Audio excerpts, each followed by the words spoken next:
right, welcome into another edition of the Pretty Podcast. We are here today on this rainy day in Kentucky and kind of had some free time today. So we hit each other up, said, "You want to shoot this?" And here we are bringing you, what is it, game three we're on now? I'm starting to lose track a little bit. We're on it. We're getting ready to go into game four. We just had game three. And man, I mean, let's just dive right into it, dude. I mean, Spurs, I'm tired of predicting. I'm 0 for 3. Yeah, I gotta tell you, I'm ahead right now. I'm ahead. I kept rolling with the Spurs when it didn't make any sense, and somehow I'm ahead right now. I'm 1-2, which I can't brag too much about that.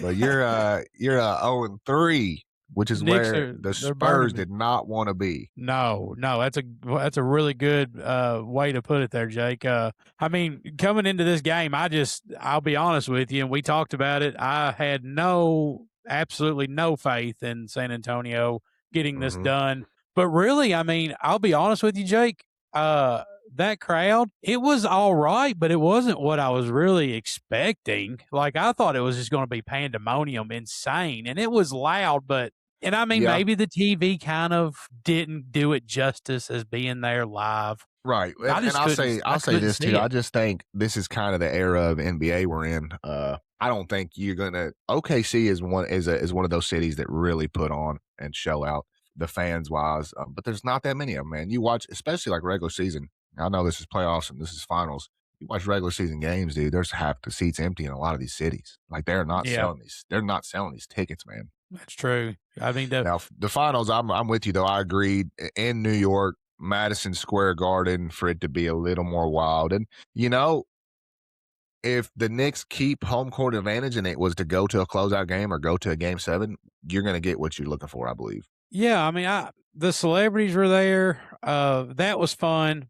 I mean, seeing all the people. I think you had the woman, and I don't watch the show. Obviously, I think her name's Mariska Hargitay from Law and Order. That was a big thing. They were there. Derek Jeter was there. Of course, Ben Stiller's always there. DJ Khaled, yeah, Ben Stiller, Timothy Chalamet was there. Fat Joe was there. I seen.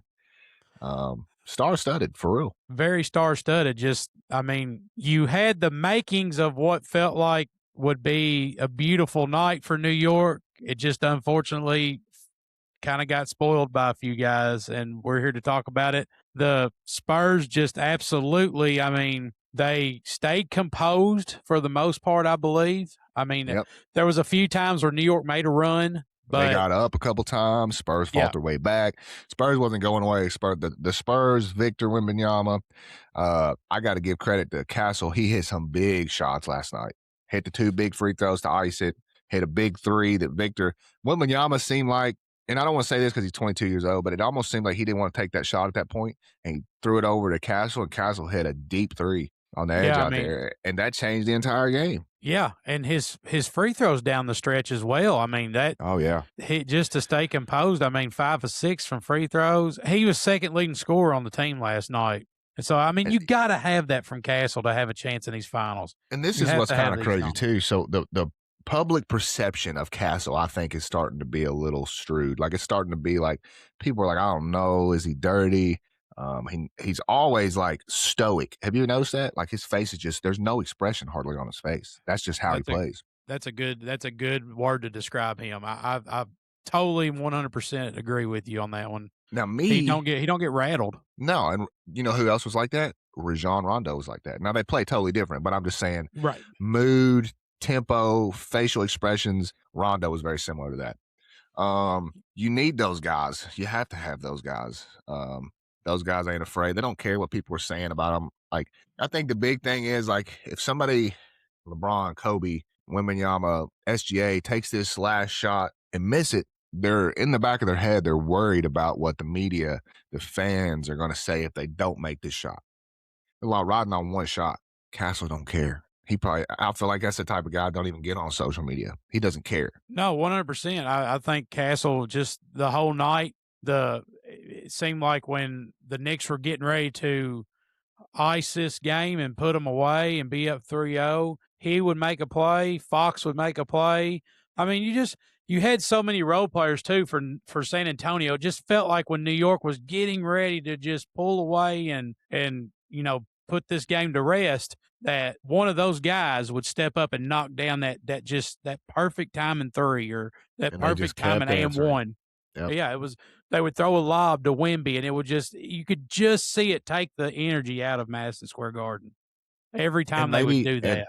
maybe that goes along with what you were saying about the energy not quite being there. Is every time they started to get some momentum, Spurs would quiet it. Maybe that Yeah, had something to do with the crowd. yeah. It really, I noticed it at the tip off. Like I was just like, it's okay, but I'm like, this is a finals. Like, this kind of felt like a more just regulars. I don't know. To me, it felt, if you take all the celebrities out, which were obviously they're there because it's the, big finals and everything, Right. you take them out, it just kind of felt like a maybe first, second round, big matchup playoffs, but not a finals. I'm expecting like Madison Square Garden roll out the red carpet and it just be, nuts. But, that's Yep. neither here nor there. That's just probably my own personal gripe with that. I expect everything to kind of be like, I guess, the old school days when you seen like crazy stadiums. And I don't know if we'll ever be that again because now there's phones. I'll tell you Everybody's what. on their phones. Yeah, that changes a lot. Nobody lives in the moment like they used to. There you go. That's a That's fact. what I was that's what I was really trying to say, I guess. That's an absolute fact, and that doesn't hurt fans and crowds. I just think it's the era of basketball we're in. I think we're headed in a better direction though, as far as the league, the NBA goes. I really think they're headed in a good direction. I love the hands that the league is in right now. I love every team, especially the top 10 teams in the NBA, are kind of stacked. There's no big two, big three. It kind of just like you got to have a five that can score. You got to have a five that can do anything. Your big man, if he's open on the wing, he needs to be able to knock that down. That's just the league we're in right now. It's so talented. And yeah, and young talent too. Not like yeah, guys that are getting ready to, not just everybody's getting ready to retire. that's exactly what I'm saying is the young talent. So, like, yeah, we know we got these OGs, KD, you can go down the line, LeBron. Braun, whoever. Luka's Yeah. kind of entering veteran stage where he's like, consider him a veteran. But it's in good hands with the young guys, man. They're fun to watch. Like, people can say they can hate on SGA all they want. That dude is fun to watch. He just is. Mhm. If you take away his free throws, whatever. But he is a scorer, man. He's shifty, like he's so fun to watch. And he's not even in the finals. But you look at the guys that are in the finals. Castle's fun to watch.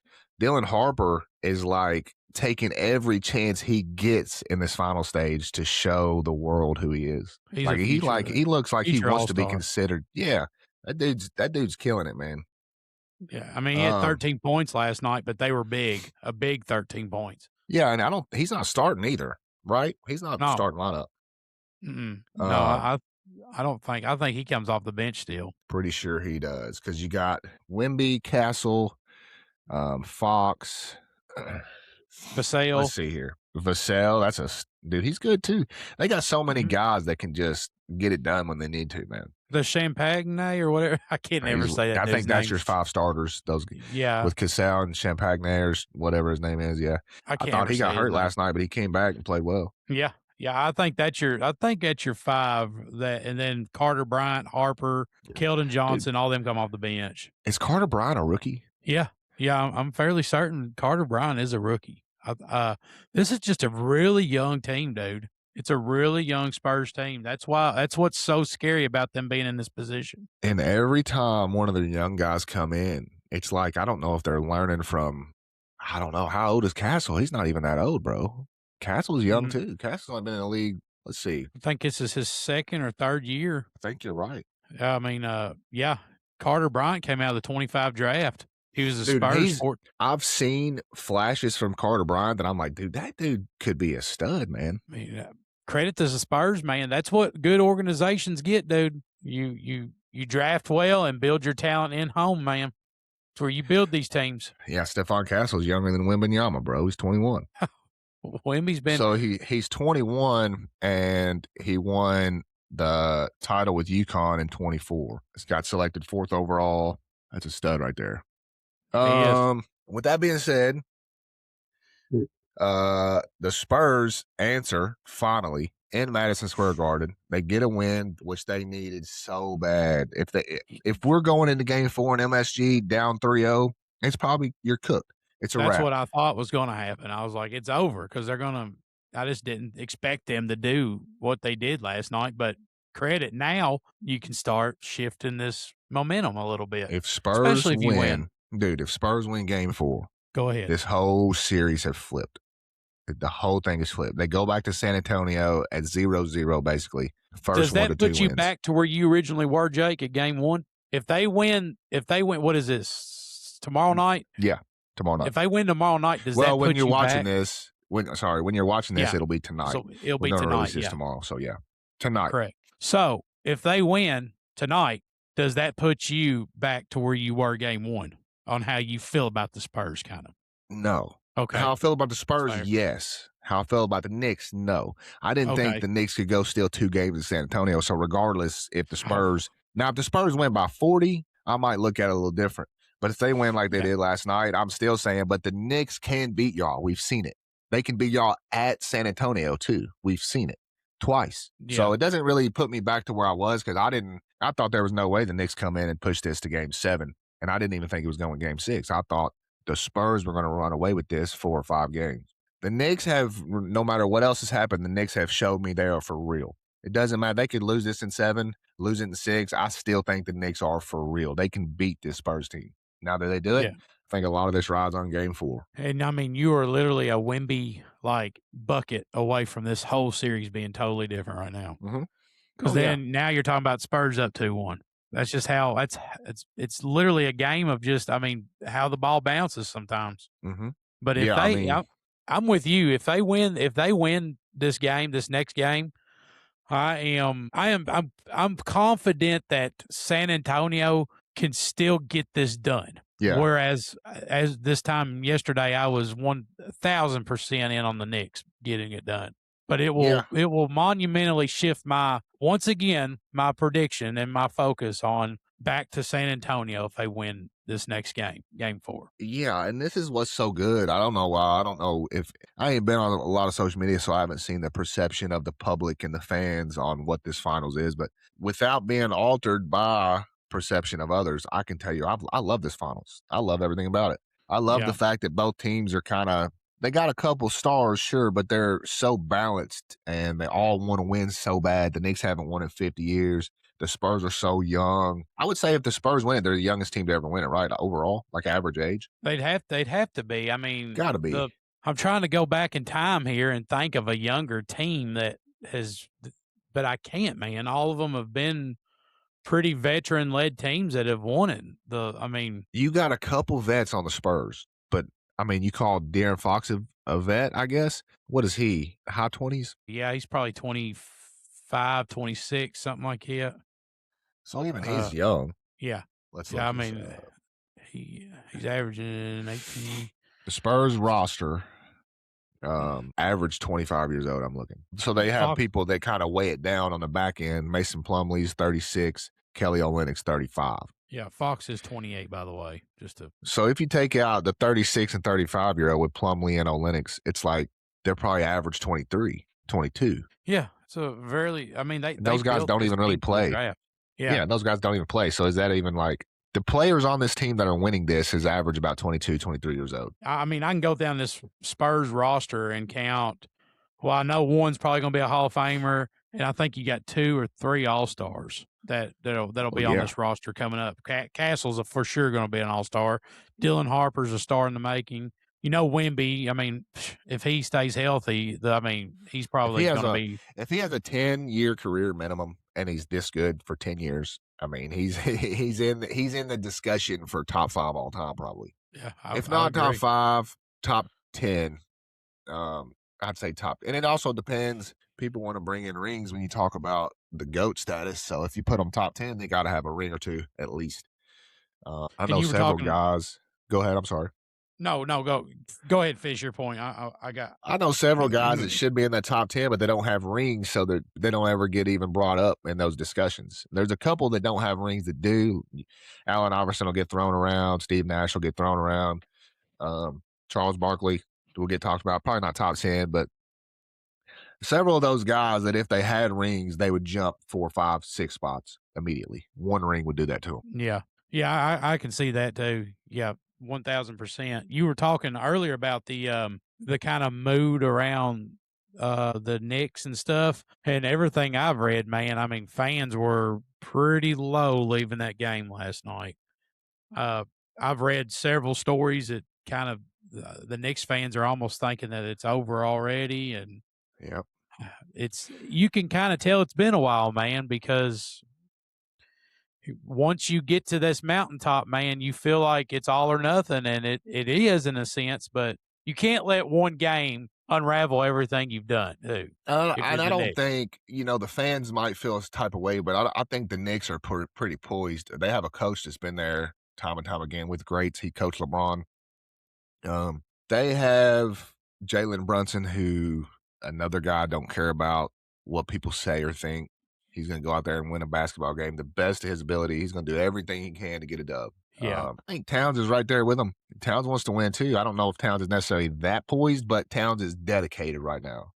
I mean, he's got his blinders on where he wants to win really bad. He had probably his worst game of the playoffs last night, and certainly of the finals. But I mean, you're not going to anticipate him coming out and scoring, 11 points again. He's gonna do better than that. And I mean, Mikal Bridges is sitting there with 2 points, so that those numbers are gonna not be that. And here's what I'll say: you lost by 4. Yeah, that's here's what I'll say on the Spurs side. Again, I know we talked about this last episode, but you got to get Wembanyama in double-digit boards. Yeah, he still is not getting. I think he had 8 last night. Is that right? He had 8. That's not for a 7'4" guy that averages double-digit boards. For you not to be able to get double-digit boards, I mean, those are big. You look at Wembanyama, he gets an offensive board. There's a good chance he's going back up and scoring just because of where he's going to get that board most of the time. Yeah, well, he breaks the ball down. Him getting a rebound, the ball is going to be in his hands above his head at 7'6", 7, 8. Yeah. I mean, you're not. If he gets a rebound, he's either going to have to foul him automatically, or he's just going to dunk it real quick. Yeah, it's so over. You think you get him 11 boards. I guarantee you the Spurs win by 6 to 8 to 10, just from 3 more boards from Wemby. That probably matters. I'll tell you what, the Knicks actually rebound really well. Yeah, they do. I mean, their rebounds last night. I think it comes down to just hustle. I think they're just crashing the backboard. 46 to San Antonio's 37 on total. There you rebounds. go. Now, why are they 9 boards ahead of them? That's just crazy. And you got a 7'4" guy down low. 7. Yeah, I mean it's just. But I mean the name of the game last night. I'm looking here. Points off turnovers. San Antonio had 21 to New York 7. There's your difference. 1,000. Yeah. 1,000%. That's your difference. I mean, everything else, Jake, is pretty. I mean, pretty even. It has been the whole series, even. Honestly. Like, even points. We've not had like anybody run away with these games. They're competitive. They just are. Even when you think they're going to run away, the Spurs, the Knicks will make a late push and even it out and just barely lose, or even it out, take the lead and win. Like game 2, we were talking about the Spurs had a lead with like 2 minutes left. They had like a 2-point lead in game 2 with couple minutes left and they couldn't pull it out. I think they went on a 14-0 run or something like that. Yeah. You got to pull those out, man. It kind of just shows you how close this series has been to totally being a whole different feeling. Man. Where it's all kind of went New York's way all so far until last night. Now, what if a few of these balls start going San Antonio's way? I mean, this is why we said it from the beginning. You kind of watch this matchup now. It don't really spell. I mean, a sweep anymore to me. I thought it was going to be a sweep. Now I'm starting to lean. This is going to be a heavyweight fight and could be going to game 7. I'm leaning 7. Yeah. Really good. Now, Knicks go out and win game 4. I don't lean game 7. I think it's probably going to be I could see it going back to New York and then finishing in at 6. If they win, I could too. So they play in New York and then they go to San Antonio for 1, New York for 1. Well, it's whoever's got home court advantage, I think. So if the Spurs win tomorrow night, it goes back to San Antonio, New York, San Antonio. Yeah, see, they changed that format. It used to long like back when when the Heat and Mavs first played in that '06 finals, it was like a 1-1-2. Mhm. So you went game one was say if the Heat were the top seed, it would have been Miami. Then it would have went to New York or Dallas, Miami, and then your last to finish it out, it would have been 2-2. Now it's a 2-2-1. So it's 2 games home, 2 games home, and then they alternate Yep. games 5, 6, 7. So with that being said, Derek, let's preview game 4. You want to go first? You want me to go first? Go ahead. All right. How I see game 4 playing out. So we're 2-1 Knicks up after most of the people thought Spurs were going to win. Spurs finally get it done in Madison Square Garden after lose 2 at home. I'm thinking, I don't know this, obviously this is all speculation and we've both been terrible at predicting these games, which shows that it's a good series because when you can't predict the games, it's evenly matched. Yeah. How much weight does it hold that the Knicks finally lost a game after 13 straight? Does that hold any weight? Does that get in their head? They were feeling kind of invincible. You can't lose these games. Like I was watching last night, they were down 8, whatever in the fourth or whatever it was. And in my head, I'm like, I guarantee you all these guys still believe they're going to win this game because they've been here so many times and they always win it. I mean, they haven't lost in Derek in like over 30 days or something crazy. It was something around there or something like that. It was since April, I think. There you go. So It was month April and a half, something. 6, 7 weeks. I mean, that's just like, dude, you start forgetting you can lose. So not to drag it on too much, but No, you're good. when they finally lose and then it almost pops that cap, does that change moving forward at all mentally for them? Yeah, I mean, and that goes along with, kind of what I was talking about earlier. I almost think that crowd expected, like, we got it, we're good. They were just too there chill. they were there just to celebrate and have fun. Like it Yep. was almost like a gathering to celebrate. We got this championship already. And Spurs And said, hold on one second. there you go. That's the mentality that Wemby brings and your guys like Castle bring to that team. They speak. That lets me know that they're talking to that in them timeouts in that locker room. They're focused, man. They're not coming there and just wilting and saying, well, they got us. Well, better luck next year. No, they're like, I don't care if you're up 3-0, we're still going to be coming at you. I mean, it's Yeah, just and they showed that last night, going into Madison Square Garden and getting a win after losing 2 at home. With that being said, I'm going to say my pick, and I'm going to pick. It's tough, dude. This is this is the toughest pick I've had to pick. I think because game 1 I was like, oh, it's going to be Spurs. Game 2 I'm like, maybe it's a fluke, still going to be Spurs. Game 3 I'm like, okay, now Spurs know they have to win. They cannot go 0-3. yeah. So all these were easy picks, and now I'm like, I don't know, man. I'm 50-50 on this. Here's what I'm going to do because this is how I've been rolling the whole time. I'm going to roll with Spurs. I have to, I feel like. I think Victor Wembanyama finally gets in double-digit boards. I was wrong last game, but I think it's going to happen this game. And they squeeze out another close one. They head back to San Antonio. I think it's going 2-2 back to San Antonio. All right, that's all I got. I'm not confident in that at all. I could easily see the Knicks coming out hot. And I feel you. But you go ahead, bro. That. No, I feel that. It wouldn't shock me a bit if your prediction's right on that one. It wouldn't shock me a bit. And with a show, obviously I got to have a little entertainment. So I'm going an opposite way. I'm going to say the Knicks get the home crowd involved this game. They get up big and Spurs make a late run, but New York ultimately finishes it off behind a big game from Brunson and Cat bounces back. We go back to San Antonio 3-1, and that, my friend, I think is when Wemby comes alive, and they go back to New York with it's going to be 3-2. That's just I feel like this Knicks and 6 thing, it's too catchy not to have some weight to it. I feel like that's going to be my prediction from now on. I think the Knicks will get it done in 6 at Madison Square Garden. Game 6. I love that. When they go back. I love that. That's just me. And here's what I'll say. I think if Knicks win, I think you're right, Knicks in 6. If the Spurs win, it wouldn't shock me to see the Spurs win tomorrow or tonight, I'll say. It wouldn't shock me to see the Spurs win game 4 and then go back to San Antonio and win game 5 and take a 3-2 lead. That would not surprise me at all. But if they lose game 4, I don't think that's happening. Right. If that happens, if your prediction, if they win this game 4 and go back to San Antonio, series tied 2-2, I think it's almost a wrap for New It's York. a wrap. Yeah, yeah, yeah. It's a So wrap. if the Knicks win Game 4, I think Knicks in 6 is as real as it gets. Right. It's just that's what I see happening. If the Spurs win Game 4, I think they go back to New York 3-2 Spurs And for finish. Game 6. I think they put them to bed in Madison Square Garden. You think they I win really 4 do. straight? I do. I You think think they if take a page out the Mavs book? really do, man. If you let this young team, I've seen it time and time again. Get a little These momentum? young players, yes, these young players, they are like sharks in water, man. If they smell that they can get this done, and you're opening, man. I'm telling you, New York Knicks, you're playing with fire right now. You are letting these guys believe that they can get this done. And now all of a sudden it's starting to change now. You let this Yeah. next game slip, you're in very scary waters. Changes everything.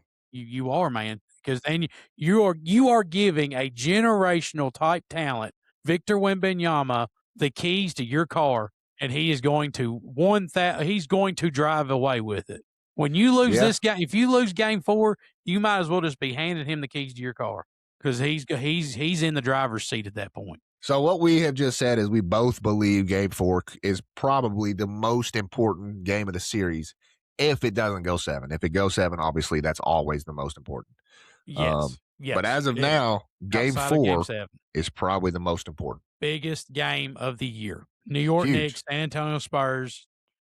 Yes, Game 4 is the biggest. I think this is the game that's going to tilt the scales, whichever way they're going to tilt. This is whatever that buzzer goes off, whoever's ahead, that's going to tilt your scales, and I think that's going to ultimately be the team that's going to cut the nets. This game is so huge on so Huge, many bro. levels. And it's in the Madison Square Garden. I think Game 4 is where you see the crowd come alive like you want to see. And this may be the Madison Square Garden we've been waiting to see. Because the Knicks fans know now. You lose one more, you kind of all the work you did in the first 2 games is wiped away.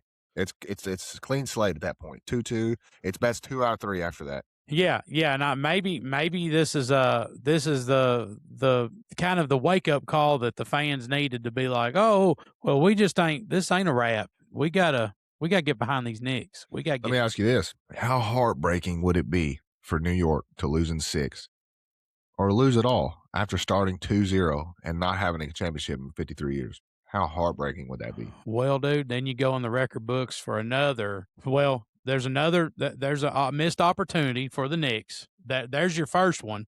Your first whammy is you're going to miss the opportunity to win a championship, and your second one, man, this has never happened. So you're going to make history for a team that lost first 2 home games, come back and win. It's never happened. The Spurs will be the first to lose 2 at home and then come back and win the series. And Now, people have lost 2 on the road and done it. Yeah. Yes. Oh, yeah. Correct. People have lost 2 on the road and started off 0-2, but they've never lost 2 at home and come back and won the series. And so, if the youngest team that wins the finals of all time does that, that says a lot about who's on their roster. Well, and who's coaching, dude? I love their coach, man. I'll be honest. Yeah, he's a good coach. He really I like is. their coach a lot. I like the intensity he brings, and those guys want to win for him, and it shows. Yeah, they're not backing down, and I mean New York isn't either. To give them credit, I mean Brunson and Cat and those guys. I mean there was some pretty physical play last night, questionable moments, but each team, man, that they're letting each other know like you ain't punking me. I don't care where we're at. Well, if we're playing on the moon, you ain't gonna punk me, and I love it. I love seeing both teams there. I don't see the high fives and let's swap jerseys and no. We're here to win elbows championships and pushes. There you go. And I love it, man. This is what it's about. High level elite basketball in front of the world, and it's gonna get a little chippy. Unless there's like real dirtiness going on, I'm not going to call it dirty. A lot of people were like saying Castle was dirty last night. I don't think he pushed Brunson as hard as it looked, to be honest with you. It looked like Brunson was selling a foul there too. I don't think Brunson flopped because he definitely was pushed, but he was also selling that a little bit, which is smart by him. I don't think it's a flop at all, just like I said. He was pushed and he just fell down willingly after he was pushed. And Castle pushed the hell out of him, so I don't think it's dirty. I don't think what Wemby's done is dirty. I think they're just in it. They're in the moment. They want to win this game. They want to go down the history books. Spurs get a dub, youngest finals team to ever win. And Knicks want to break a 53-year curse. So there's going to be high emotions and you're going to get a little temper here and there. They both want to win really bad. And that's the obvious thing is it's so important in writing the stories for either Jalen Brunson or Wembanyama. And and this is interesting. I just literally thought of this. It's kind of interesting from the fans' points of view on both sides because for San Antonio fans, it's kind of like, is this the first domino to fall on our dynasty to begin? As we're New York Knicks fans, is this the kind of the moment of finally we can get back to our glory? Is this the team that'll be remembered in New York, history forever? You know what I'm saying? That's yeah, it's absolutely. It's like the beginning of one dynasty and the resurrection of another one. Yeah, that's a beautiful way to put it. Yeah, the resurrection of a dynasty. Yes. Our glory days of watching basketball was a lot San Antonio running the table with everybody. Yep. Tim Duncan had 5 in that era, 5 rings, and nobody talks about that. It's kind of it's just kind of like in the by part of things because you had them Warriors teams and the Miami even Heat the Warriors team. won 4, bro. That's what's crazy. They won more. The Spurs won. They over doubled the Heats and almost doubled the Warriors, or they had one more than the Warriors. So they beat the Warriors dynasty with KD, the 73-9 team that got KD. They won more titles than that team. They won more titles than Bron, Bosh, Wade. They won as many titles as Kobe. And that's Kobe in 2 eras with Shaq and Pau Gasol and Derek Fisher. And the Spurs won as many titles as that. 2 different dynasties with the Lakers. It's really unbelievable to think about. It's not talked about enough. And maybe it's the brand of ball they played. Maybe it wasn't the most exciting. Not like Steph and Clay and them with the Splash Brothers. They were very fundamental, sound, don't make mistakes type basketball. Discipline. Yes, you had your quiet star, Tim Duncan, and then you just had. I think you honestly, when I look back on them Spurs teams, man, they were just unbelievably put together with great structured role players. Coach. Yes, centered around a great coach, and I just thought they were just beautifully constructed, like you said, to play together. Yeah, kind of like how this Spurs team's being built. Exactly. I think there's more talent on this Spurs team. I seen something last night, and it said Victor Wembanyama is the first Spurs player ever since Tim Duncan. There's only been 2. It's Tim Duncan and Victor Wembanyama to have 25, 5, and 5. That's not that crazy. No. So Manu Ginobili never had 25, 5, and 5. That's hard to believe, isn't it? Yeah, Tony Parker never had 25, 5, and 5 in the finals. I'm sorry, just in the finals. Yeah. David Robinson, one of the never best. Never had 25, 5, and 5 is what it said. That's wild. That was shown on national TV. I was like, that don't even sound right. Tony Parker, Manu Ginobili, David Robinson. So many great Spurs. Kawhi Leonard never went 25, but he definitely did when he was on the Raptors. But he didn't. I think it comes down to those guys just didn't need to do that. The team was so good. Why would they force shots to score 30 when they have a guy right there that's wide open because they're that good? That's Popovich ball right there. I mean, he always loved ball movement, team play, team wins, not single players. They won a lot with that philosophy. All right. So you've got Knicks in 6 still. I'm telling you, it's hanging on by. I mean, it's on life alert. I'm like that. I can't even make a pick past game 4 right now. You have to let me see game 4 and then ask me. I can't. I don't know. I don't have a clue. I really don't even know about game 4, but I'm going to lean Spurs because I picked Spurs 3 times and it finally got right last game. I'm going to let it ride. It's not because I'm confident about it. Yeah, the skies will clear up a lot after game 4. I think that's when you'll see the clear kind of path for what's going to happen depending on who wins this next game. We think, right? We think. I mean, but who knows, man? All right, let me ask you this. Could this be a series one of these teams could come back from a 3-1? Yeah. I agree. I think it is. I don't think it happens, but yeah, I could see it. It wouldn't shock me, bro, because here's what I've kind of thought. when we went into this series, bro, I had the Spurs being a 10 out of 10 in talent and the way Mhm. they play. I had the Knicks being a 7 or 8 out of 10 that was really hot.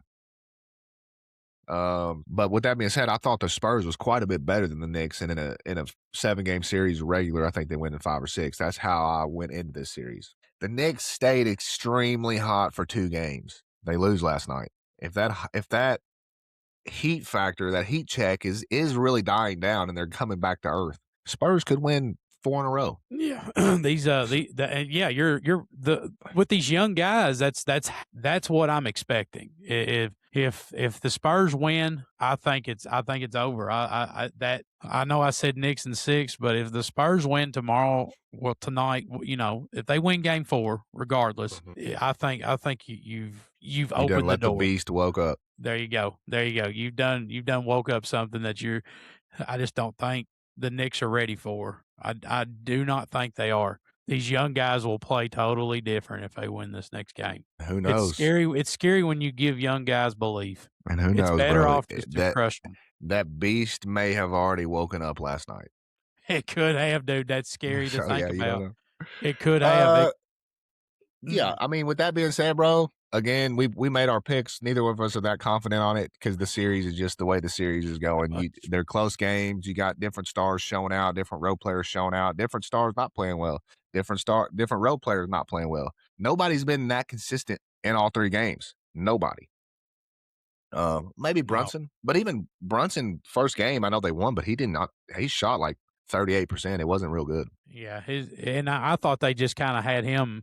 He ended the night last night. I mean, he had a good game for. I mean, in terms of points and all that. But I mean, Yep. like just something seemed off with him in Towns. It's like the Knicks just kind of their game plan just wasn't working last night, and San Antonio kind of figured out how to neutralize both of them last night at key moments in that game, and that played right into San Antonio's hands. Where on that flip side, they were playing, the lobs for Wemby, the good open shots for their key players. It all came together perfectly for San Antonio, for Cat and Brunson not to have good game. Cat really didn't have a good game, but Brunson they just felt like it was off, is what I'm trying to say with them all For night. sure. And I mean, he shot 44% last night, so it's not bad. He shot 11 of No, 25. Not bad. Probably about average for him. I'd say that's about, he probably averages a little higher than that, but it's pretty good.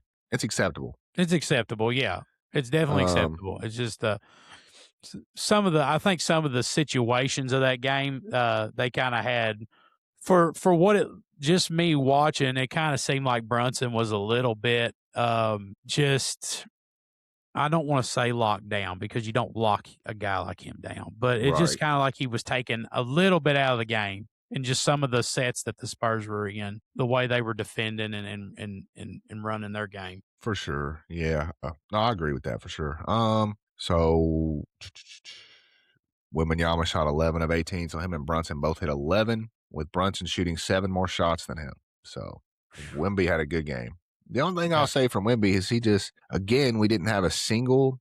All right, let me just say this. In what world does a rookie coming off the bench, Dylan Harper, who's what, Mhm. 6'4, 6'5, Probably, yeah. have more rebounds than Victor Wembanyama?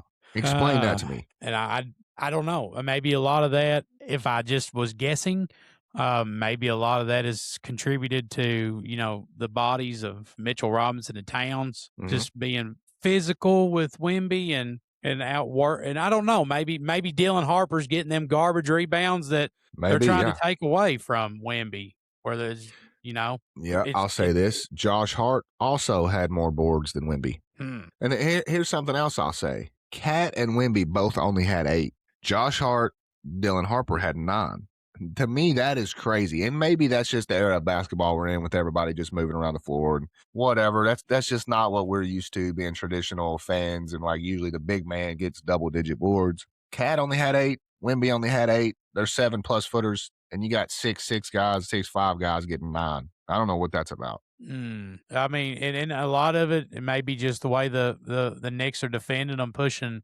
I mean, I think they're just trying to keep Wimby I mean, obviously out from under the rim as much as possible, but They're throwing different looks at him too. yeah, they're throwing all kinds of different looks. I mean, and credit the Spurs did that with Cat last night. It threw Cat off. Mhm. I mean, I Yeah, seen I mean, times they put Keldon Johnson on him, kind of took his Cat legs away. it took his legs away, and he played kind of poorly, but he shot 40%, but he only took 10 shots.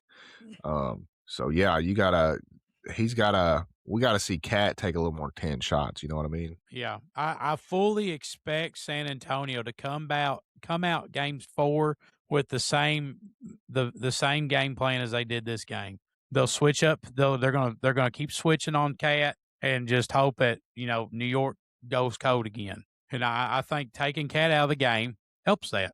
I really do. If Cat's off, I feel like the ball just doesn't move as well for New York, and it's just easier to defend that team as a whole. If Yep. if you let Towns come out and get hot, it's just a totally different team for me. Game 1, Josh Hart 15 boards, Karl Towns 12 boards.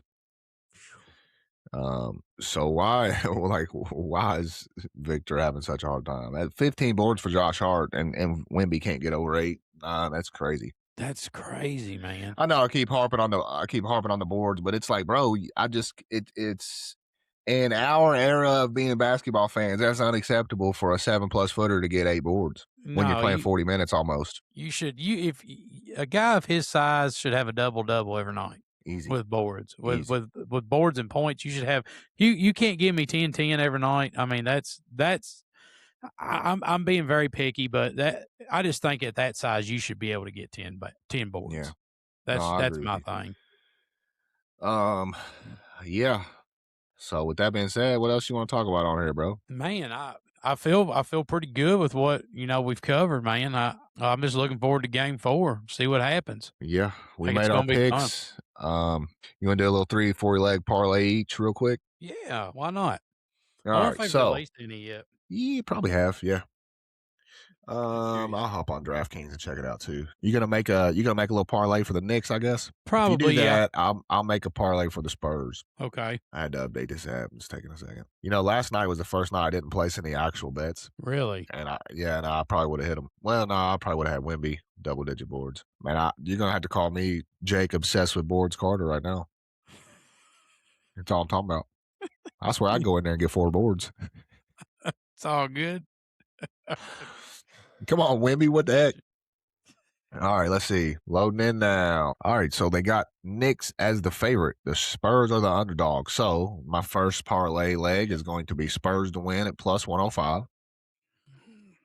And then I'm gonna I can't really bet on Wemby right now. He just kind of all over the place. I'm gonna bet on De'Aaron Fox to come out with 18 plus. You know what? I'm gonna bet on Castle with 18 plus. That's a plus 31 or plus 131 as far as the odds go.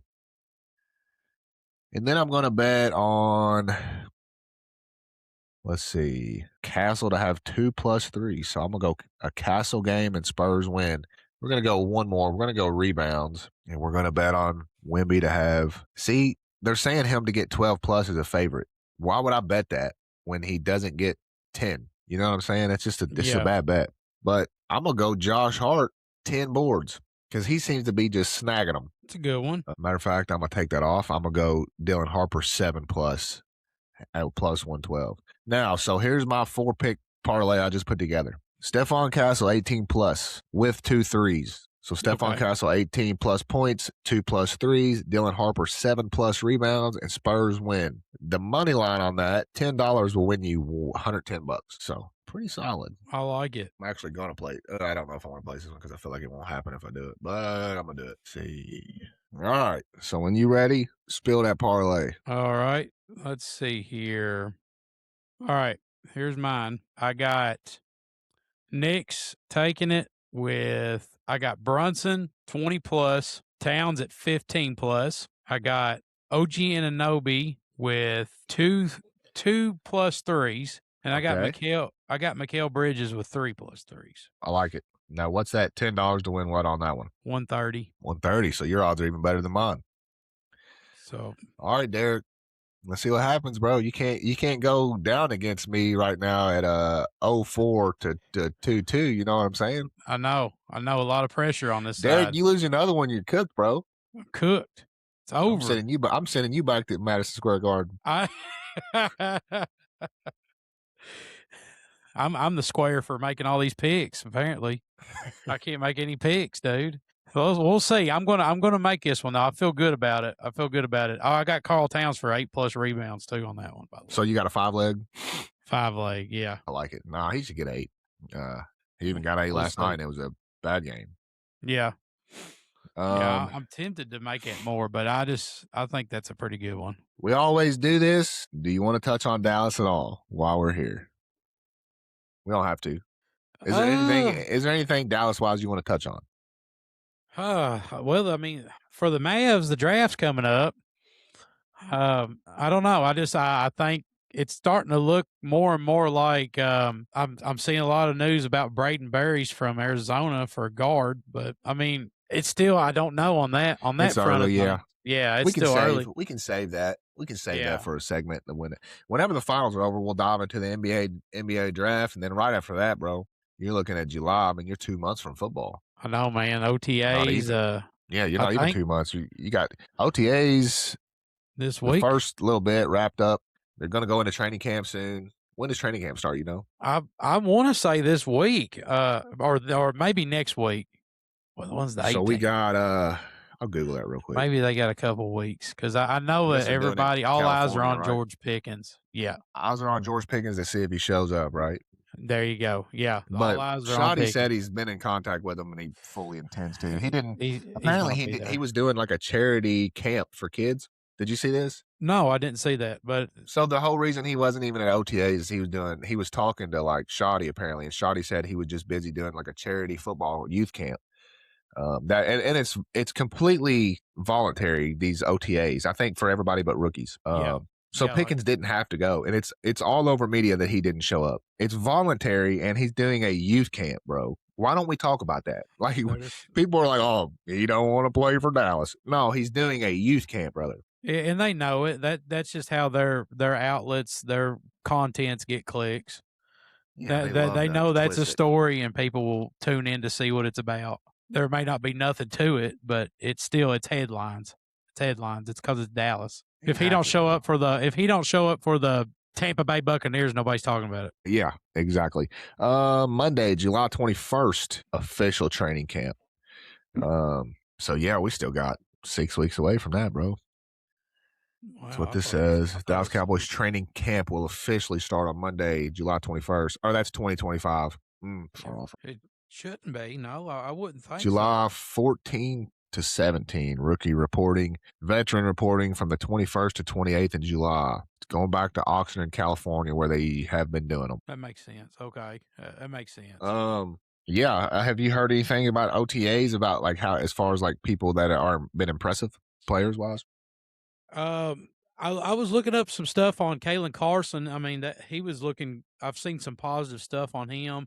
A lot of our DBs, man, but I expect to see good stuff of DBs. I think Parker's, that's going to be a lot of his focus is on that secondary too.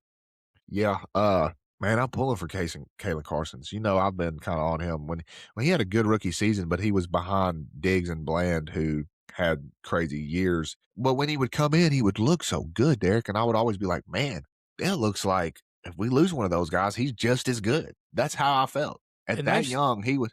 Go ahead. No, and I was just piggybacking off you. They've stuck him on some hard assignments, man, with the injuries and just the lack of depth at our secondary positions. He's had to play some hard matchups, man. He's had to grow up quick. Yeah, and it's like, you know I brought him and Ravel up several times with our secondary. People just forget about those guys. Now, don't get me wrong, I'm not acting like they're Patrick Surtain, but I also believe they're better than what we've seen, especially last year, bro. Anything you've seen on the defense last year, take that, wad that shit up, and throw it in the trash. I don't care who missed the tackle, who played this, who looked like they were lost. Everybody was lost on that defense. It was being ran by somebody who slept in meetings. Yeah. So that's what we was looking at.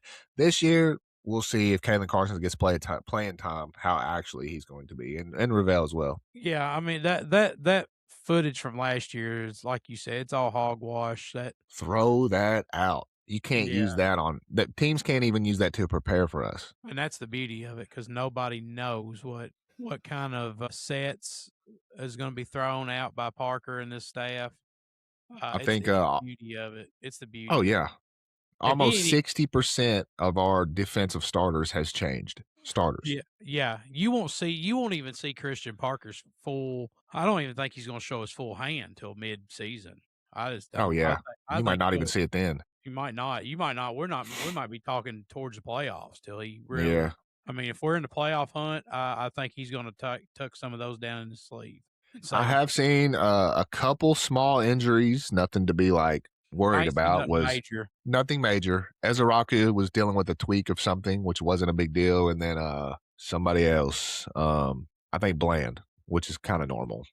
Yeah, he's still coming off that injury from last year as well. And he's been relatively pretty healthy player, so I'm not really Yeah, concerned there both should on be either one fine, of and them. if they're not, yeah, I mean, dude, with our pair of safeties and Caleb Downs and Jalen Thompson, the corners are going to get a cushion back there that they've never had. Do you think? They really are. There's a blanket back there that we've never had.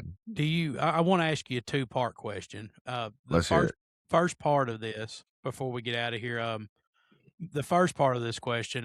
Do you think with Christian Parker, um, it's not do you think who do you think will be kind of the star of this cornerback room? Not because Downs is a safety. Who do Right, you and so think? is Jalen Thompson. Yes, who do you think's kind of going to be that guy that takes the reins of this cornerback room out of all the guys that we've kind of been talking about in our corners? Well, with Diggs being out, with Diggs there, that's your guy. He's gone. Who's going to kind of take that role? You think now? Man, if I'm gonna be completely honest with you, and it's probably not somebody you think I'm gonna pick, but I think Deron Bland gets back to what we know he can do, Derek. Like I really do. I think we've seen this, man. We have seen Deron, like I said, take last year, wad that up, and throw it in the trash. What is Deron Bland before that? He's a playmaker. He was the one. I And mean, broke the interceptions record one there you year. go. And to have that interceptions record, you got to take risk and gambles on some plays. You just do. You got to dive, and if you miss that dive, you're looking at maybe a touchdown. You know what I'm saying? You got to Right. dive to hit that ball. With that being said, Deron Blank can have the best year of his career because of what I just talked about before that question, the safety blankets. If he does make that dive and misses, there's a good chance Caleb Downs or Jalen Thompson's right there to make the tackle anyway. So he can almost gamble more than he's ever been able to gamble because you're going to have people back there with safety blankets. That's what it comes down to. Yeah. Deron Bland is not a guy that's going to lock down Justin Jefferson. This is not going to happen. He's a gambler and a playmaker that is a ball hawk. And I think we're going to see that emerge this year. I think Deron Bland gets back and has 4 interceptions on the year, maybe a pick 6. I think Deron, I don't think he's going to break his own record, but I think he's going to look really good and probably be our number 1 corner. I can see that. It's good you brought that up about having them safety blankets behind because I believe when he had that unbelievable year with all them interceptions, that's when of course you had Dan Quinn running the show and Al Harris. yeah, Al Harris was in the back. But I honestly you had in your safe Donovan Wilson and Wanye Thomas were having those unbelievable years with Malik Hooker, Marquise Bell. They were able to between Hooker, Wilson, and Wanye, they were able to give Bland that freedom to be able to take those chances and risk. And I think you made an excellent point with Downs and Jalen Thompson and guys like that. They're going to be able to bring that back and give him that safety net again to make more risk. Exactly. And I'll tell you a sleeper that I think could just come out and ball. Obviously, I think Kayla Carson is talented, but he's a 50-50 for me. I can't really call him a sleeper, but Kobe Durant. I think Kobe Durant comes and has a good year, man. People don't even talk about that guy. That's who I was thinking. Before I asked you, that's the guy in my head. That Kobe. I think he has a great year. That dude is. But besides the of course Caleb Downs draft pick, that's one of my favorite signings of the offseason was him. Well, I could easily see a world where Deron Bland is banged up because he's kind of injury prone. I love Deron Bland, but it just is what it is. It is what it is. Yeah. And you're looking at Kobe Durant and Kalen Carsons as your left and right corner starters. I think there's a world where that happens. I think if Deron Bland is healthy, I think he's our CB1. I don't think that's just who I feel. I could be Yeah. wrong. As much money as he's making, yeah, he's got to be on the field if he's healthy. Got to be on the field, and now he's got a cerebral defensive coach that wants him to succeed and wants him to play to his strengths. Not so. When Christian Parker walks in this locker room, he looks at strengths of guys. How can we play to his strength? How can we? When Eberflus did it, he said, "You guys are going to play in my system, and you're going to figure out a way to make it work. I'm not going to look at your strengths. You need to find out a way to play in my system." He didn't care. Christian Parker's not going to do that. Dan Quinn didn't do that. And look at our defense. Al Harris, if you're a ball hawk, well, then you're going to be on a side that makes ball hawk plays that we think is going to get looks like that. Do you see what I'm saying? Yeah. He took a guy that got cut from a Cowboys practice squad. He was the interceptions leader last, Deshaun Wright in Chicago. There you go. Because Al Harris, like you said, plays to people's strengths and puts them in positions to succeed. Okay, so maybe you're not the shiftiest guy and you can't hang with a CD on a route running, but you're real fast when you get going. So we're going to put you on the faster receiver, not the shifty receiver. Eberflus didn't write all that down. Eberflus fell asleep during the meeting and woke up and ran the same damn plays every game. And I sound like the biggest Eberflus hater, but when you're a Dallas fan and you watch, I actually did hear he was sleeping. I swear. That's what I was wondering because I've heard you say it a couple times. Let me find the picture, bro. I swear there's a picture of it. I was like, "There's no way this is true." I just figured maybe you were just throwing it out there just to be funny. But then I heard you say it again. I was like, "Wait a minute, did he really fall asleep?" There was either a rumor or a picture. It could just be a rumor. Dude, a picture would be wild. A picture of this dude sleeping. I think it might not be a picture, but there was a picture of somebody sleeping. But it was, they were talking about him falling asleep in like media rooms. I swear I heard that now. Hold on, I gotta look up his contract, bro. I gotta see what this dude was making sleeping. Oh shoot, dude! This is the funniest. This is one of the funniest moments of this show. I'm telling you, maybe not a picture, but yeah, there was rumors, man. I remember, it was from one of those accounts that maybe I was like, maybe they're making that up, but it makes total sense. So I'm running with it, Derek. We're gonna run with it. Oh, dude, let's see. It makes total sense. And I'll say this: do you remember that it was probably like it was the later in the season? I forgot. It might have been against the Lions. And Shoddy runs on the field and calls timeout. And he looks at Eberflus and he's like, "What is that? Do you remember this?" Yeah, I do remember that. Yeah, that was during the Detroit That's one game. of those moments. Now, he wasn't physically sleeping, but he was mentally sleeping there too. Let's be real. Oh, that dude stayed asleep. It's like he didn't care. I mean, here we were. You beat Detroit. You got a really good shot to make the playoffs. Dude, this is what he would do. What play we picking? He'd say, cover 3. And this is like how he defended. He's like, cover 2. Like, that's how he would, like, obviously I'm wrong. He's probably way smarter than me, but that's what it seemed like watching football. I was like, bro, what are we doing? Oh, yeah, dude. He's burned us for 2 touchdowns. Keep throwing the same schemes at him. It'll work eventually, won't it? Yeah. And that's how it was watching Dallas under his defense last year. It was terrible. Man. I remember we had the bye week and we got Quentin Williams. And I told you, I was like, bro, it's not going to help. It's not going to help. Like, Eberflus running that is just, you might as well.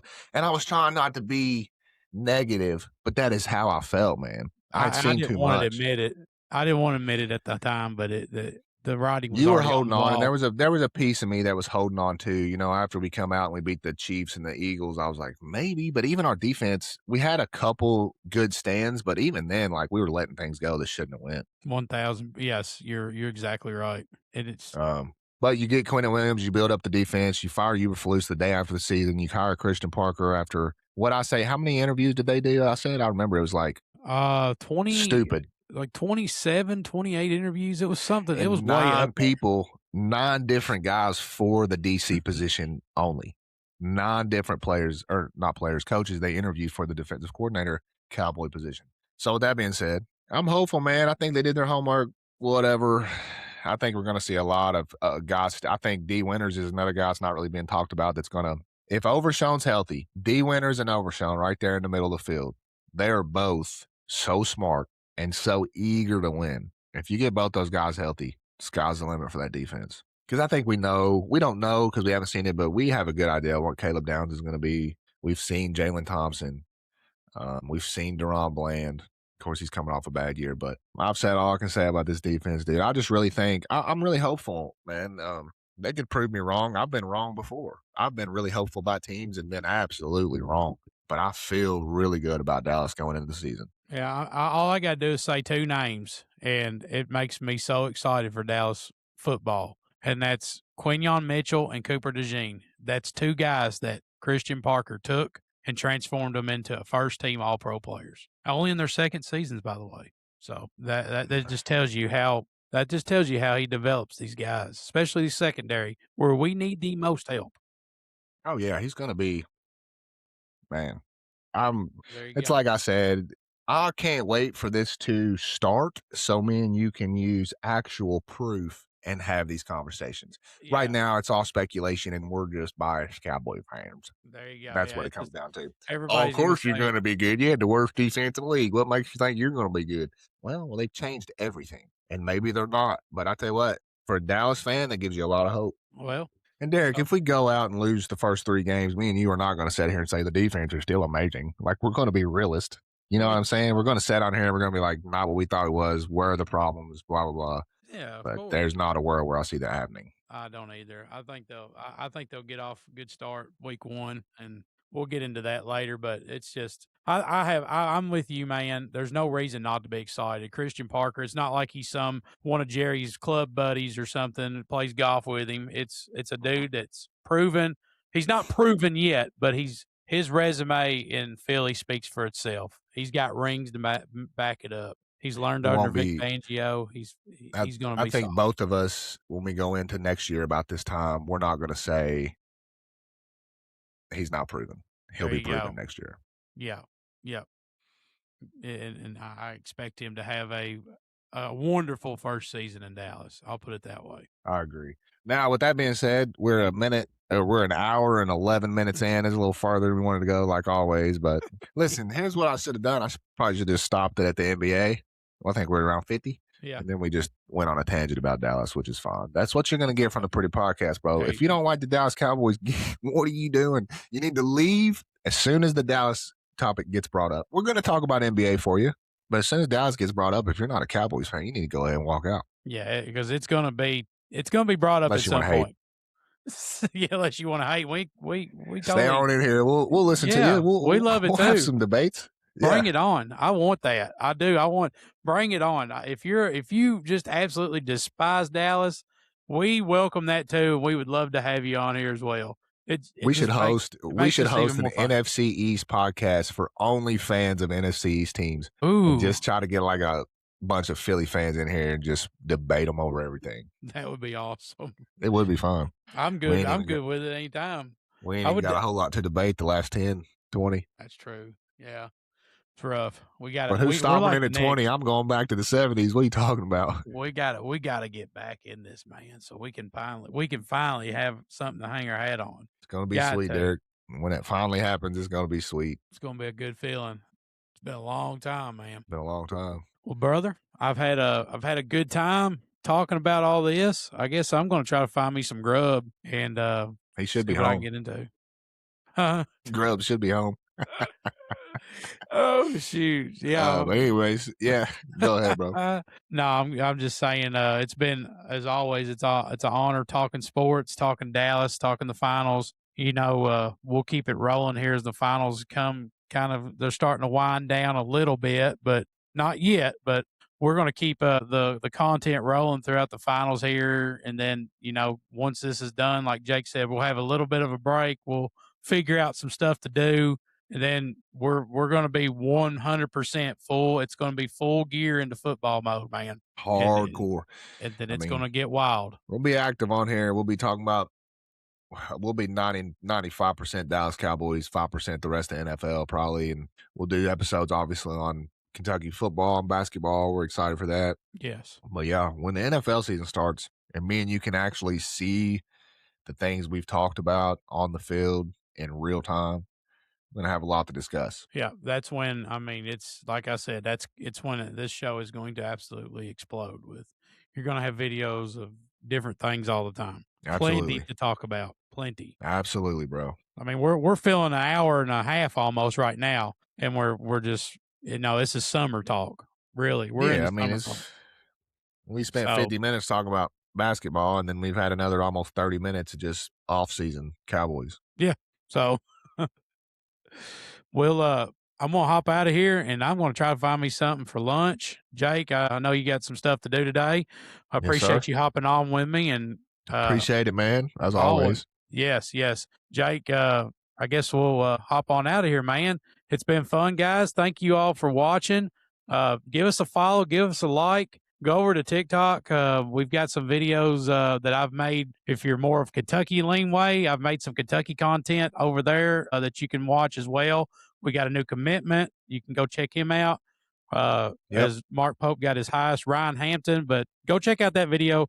That'll explain more of that. And just give us a follow, give us a like, comment, all that good stuff. We want the engagement. We want obviously reach out to us, tell us what you like. What you want us to do? You want us to touch on some subjects? We can. We're more than open to that stuff. So we just want to thank you all for helping make this even more fun than it already is. Absolutely, bro. Absolutely. So on that account, as always, I'm Derek. I'm Jake. Y'all take care out there. Y'all have yourselves a good day. Stay dry. I know it's rainy and nasty. Sun will be out soon. Ooh. Someday. Y'all take care. It's been the Pretty Podcast. Yes, sir. Appreciate you guys watching. See ya.